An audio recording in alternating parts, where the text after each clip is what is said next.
Hi guys, I'm Damian Krychowski and I would like to welcome you to the fifth part of our SQL course for the beginners.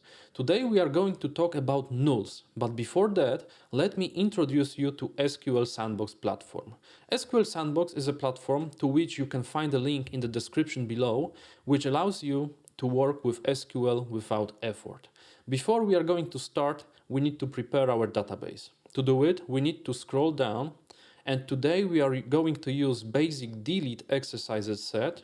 We need to expand it and we need to click prepare database button. We need to confirm the operation, and after that is done, our database should be ready. It has been filled in with books table with 85 records. Right now we need to scroll up. We need to click open database and we should see SQL editor. SQL editor is built of a couple of elements, and the most important one is this. This is workspace. We are going to use it to type in all our SQL queries. On the left side, we see toolbox, and in toolbox we have a list of tables. There is only one table right now, books. It was created during this prepare database operation, and it has 85 records inside. When we expand it, we see the list of all the columns inside that table. Okay, that's pretty much everything. Let's start. As always, we are going to start with the basic select statement so that we can see our dataset. So select asterisk from books. Let's execute it. Let me make the workspace a little bit smaller and let me change the items per page number to 50 so that we can see more rows at once. And we should see our books table. Books is built of a couple of columns. Book ID, which is a primary key of that table, it basically specifies and allows us to uniquely identify each rows. So, book ID, title, author, genre, published year, ISBN, publisher, page count, price, and in stock. This is the list of the columns we have. And if we would go through that table and check the different values inside, we may notice that sometimes some of the columns have empty space. Like this ISBN number for the Nightingale is empty. It means that in the technical term, that value is equal to null. So it doesn't have any specific value. What can we do with those nulls? We can, for example, try to find all the books for which the ISBN number is equal to null. How to do it? It's very easy. Let's go to the next line. Let's type in select asterisk from books. And now we want to filter, so we need to use where ISBN, so the column name. And what's different to all the wheres which we used to learn in the previous lessons is that for nulls, we need to type is null. So with that query, when we execute it, we see that there are 4 books which have null value inside ISBN column. Okay, so that's how we can filter for the nulls, but how could we filter for the opposite? So to find all the books which doesn't have null inside. We can do it like that. Select asterisk from books where ISBN is not null. Okay, let's highlight it, let's execute it, and we see that there are 81 books for which ISBN is not null. So it seems quite right, because 4 books where the value is null and 81 books where the value is not null, it gives us 85 books in total, which is right. So that's the very basics of what we can do with nulls. We can filter for that. So what else can we do? We can obviously update different values to null. How to do it? We are going to use the update syntax, so the one which we have learned on the previous lesson. And let's maybe go to the next line and start. Update books. So update books table, set.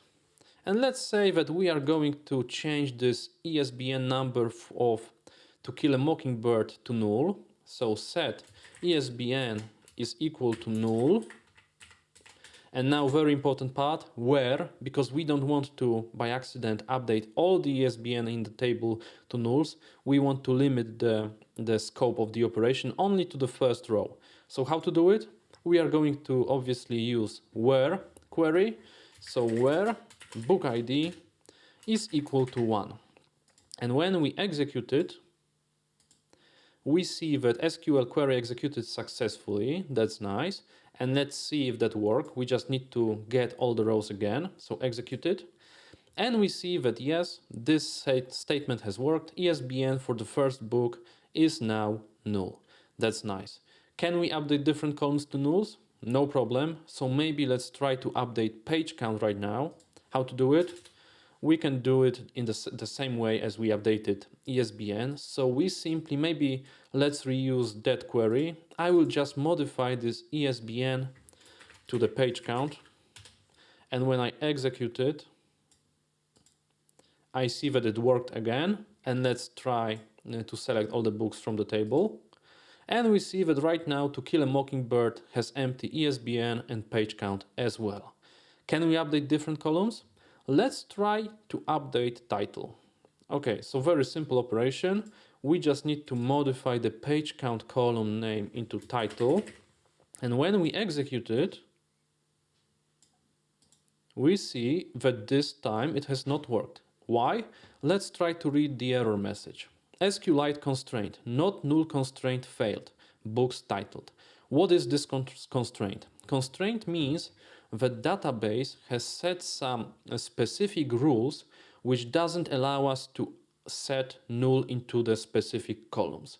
If we would look on the left side here where we have the list of columns, we see that 2 of those have this not null in the brackets next to the type of the column.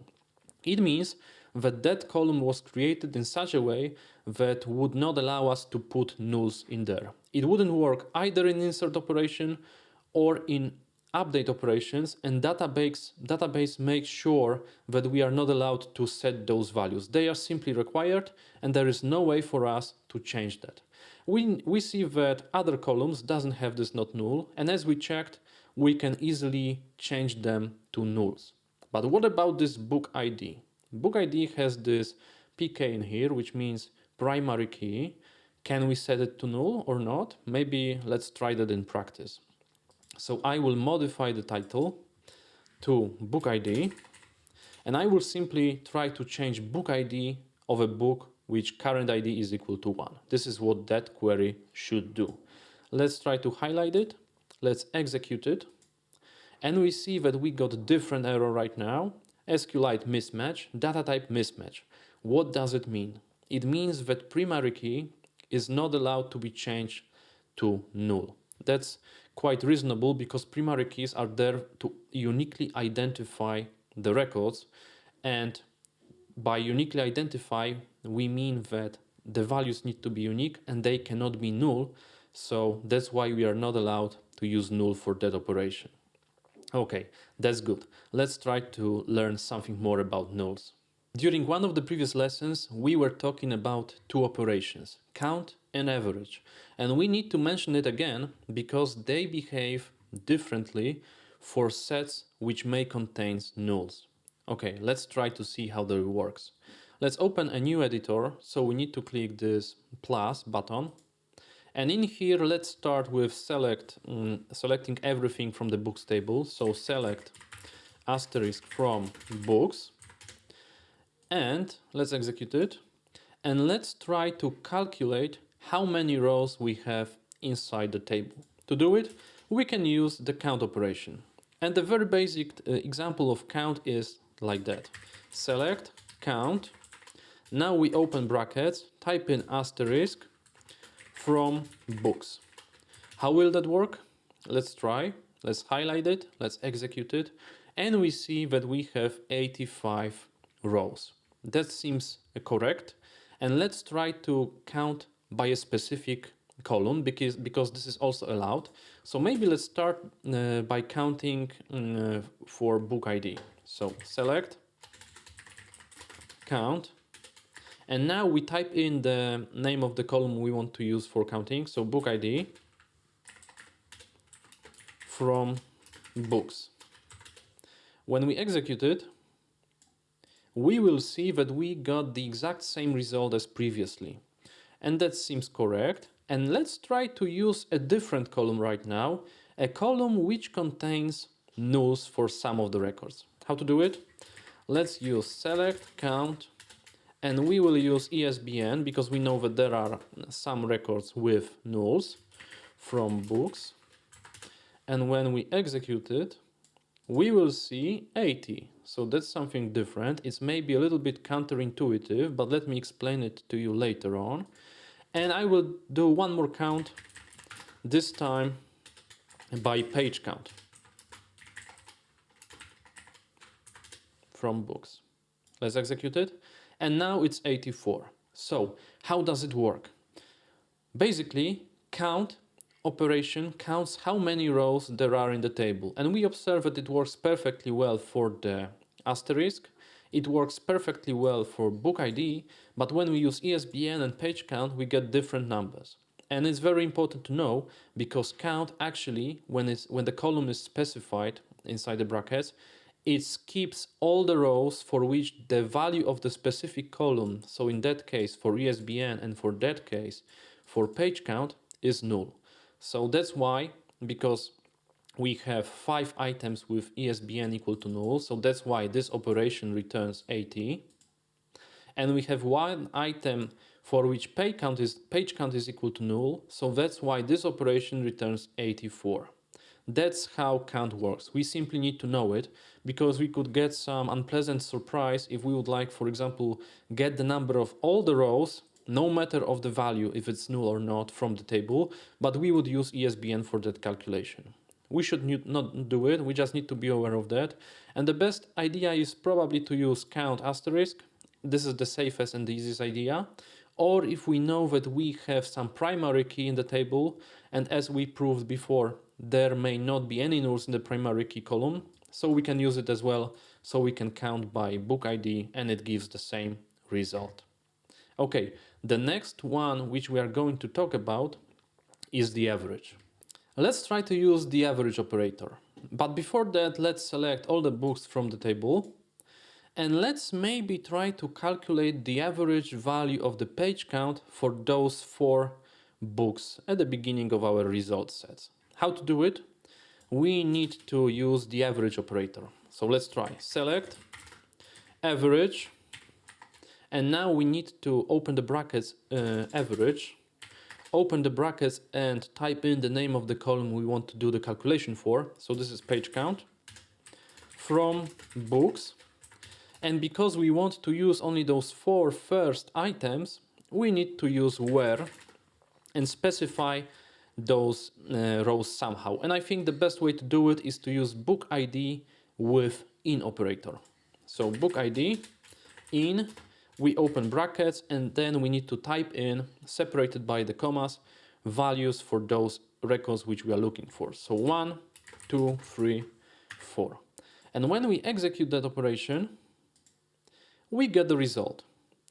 I will copy this result and I will put it inside a comment above the query so that I can then look at it easily. It is here. So the comments, we start them with 2 dashes, and that's how we can do it. This will be skipped whenever we are evaluating the SQL. So I could highlight it and I could execute the selection and it works like it doesn't exist. It's simply skipped by the SQL engine. Okay, let's select all the books again and let's try to calculate the average manually. How to do it? We can easily use SQL for that. I'm not sure if you are aware of that, but we can select the result of mathematical operation. Let's see. I will just type in 268 plus 279 plus 180 and I will divide it by 4.0. Why do I need this 0.0? Because otherwise that would be operation on integers and it would result with an integer, so we wouldn't get this decimal places value. And to avoid it, we simply need to introduce to at least one of these numbers 0.0. So let's try to execute it. And we see that we got a different value from the than previously. And why is that? Okay, let's again take a look at the books, and we have for the average operation basically the same situation as for the count. Average operation omits all the records for which the value of the column is null. So it has not calculated average of 4 records. There is no such thing that it will assume that the page count when it's null, it should be equal to 0. It doesn't do it. It simply skips the row and calculates average for those 3 records. And let's maybe try it. I will change this 4 to 3, and when I execute it, we see that we got exact same result as for that query. Okay, so that's how average works. How could we fix it, and how could we actually use this 0 as a default value? We could use a function which was designed specifically for that, and this function is called if/null. So let me show you how it works. If we would replace this page count with if/null function, and let's open the brackets. So I basically nest if/null function inside average function. That's allowed. We can compose SQL as we like. And this if/null works in such a way that it has 2 arguments. The first argument is the name of the value we want to check for null. So this is a page count. And the second argument is the value we want to use if the first argument is equal to null. So for our case, it will be 0. And how it works? If the page count is null, that operation will return 0. If the page count is not null, the whole operation will return the value of the page count. And let's try to execute it right now. And we see that right now we got the correct result. So basically the same as one when we were calculating, including all the 4 rows for the average result. Let's prove it again. And we see that we got the same number. So that's how we can work with nulls. I hope you like this lesson. As always, I strongly encourage you to practice, practice, and practice. If you cannot come up with any ideas for the exercises you could do, you can always open the Smart Assistant here, and you can type in the inside the chat input. You could ask him, let's prepare 10 exercises for me where I could learn null and how to use it with my database. And artificial intelligence should prepare something for you, and then you can try to do it. That's all for today. I wish you a good day, and I hope you like it. Bye bye.